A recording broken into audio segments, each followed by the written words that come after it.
ശക്തമായ വില്ലൻ കഥാപാത്രങ്ങളിൽ കൂടെ പ്രേക്ഷക മനസ്സിലേക്ക് ഇടം നേടിയ ഒട്ടനവധി നാടകങ്ങളിൽ കൂടി നാടകത്തിൽ നിന്നും സിനിമയിലേക്ക് അരങ്ങേറ്റം കുറിച്ച സിനിമയിൽ ശക്തമായ വില്ലൻ വേഷങ്ങളിൽ കൂടി ജനങ്ങളുടെ മനസ്സിലേക്ക് ഇടം നേടിയ നടനാണ് നരേന്ദ്രപ്രസാദ്.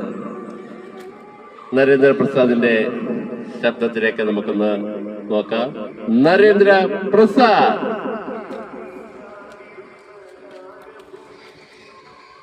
ശരിയാ കൗണ്ടറെ, ശരിയാ.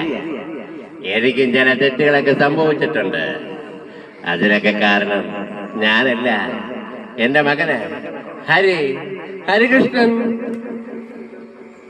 മോളെ, എനിക്ക് നിന്നെ ഒരുപാട് ഇഷ്ടപ്പെട്ടു. മേടിക്കുക പെണ്ണ് വിളിച്ച് പറയുമ്പോഴല്ല, കൊച്ചിന്റെ അച്ഛൻ ഞാനാണെന്ന് ആള് സമ്മതിക്കുമ്പോഴാ പെണ്ണിന്റെ വിജയം. എനിക്ക് നിന്നെ ഒരുപാട് ബോധിച്ചു. കൗണ്ടർക്ക് കൗണ്ടറുടെ മകളെ കൊണ്ടുപോകാം. അതിനു മുമ്പ് എന്റെ മകന്റെ കുഞ്ഞിനെ ഇവിടെ വെച്ചിട്ട് പോയാൽ മതി.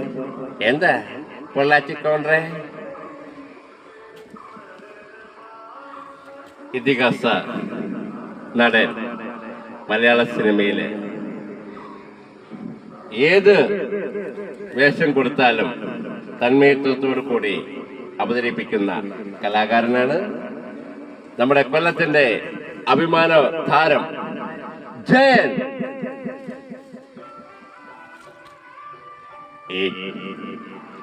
ഈ പുഴയുടെ കരപിടിച്ച് നടന്നാൽ അങ്ങ് അറബിക്കടലാണ്. എത്ര കടവത്ത് എത്ര തോണി കുത്തി വെച്ചാലും ഇലവഴിപ്പുഴ അറബിക്കടലിൽ തന്നെ തികച്ചും. ഈ ഇലവഴിപ്പുഴ അറബിക്കടലുള്ളതാണെങ്കിൽ ഈ കാഞ്ചനമല ഈ മുറ്റിലുള്ളതാണ്. വാക്കാണ് ഏറ്റവും വലിയ സത്യം.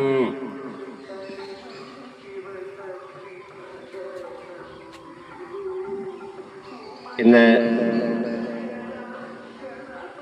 ഈ രണ്ട് സ്റ്റാറുകളെ ചെയ്യാൻ സാധിച്ചു. വെറുതെ ഇരുന്നപ്പോൾ ഒരു ശ്രമം നടത്തിയതാണ്.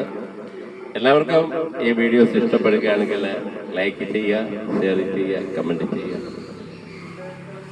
നിങ്ങളുടെയൊക്കെ സപ്പോർട്ടാണ് നമ്മളെപ്പോലുള്ള ഈ എളിയ കലാകാരന്റെ വിജയം. എല്ലാവരുടെയും സപ്പോർട്ട് ഉണ്ടാവുമെന്ന് പ്രതീക്ഷിക്കുന്നു. എല്ലാവരും സപ്പോർട്ട് ചെയ്യുക. Thank you very much.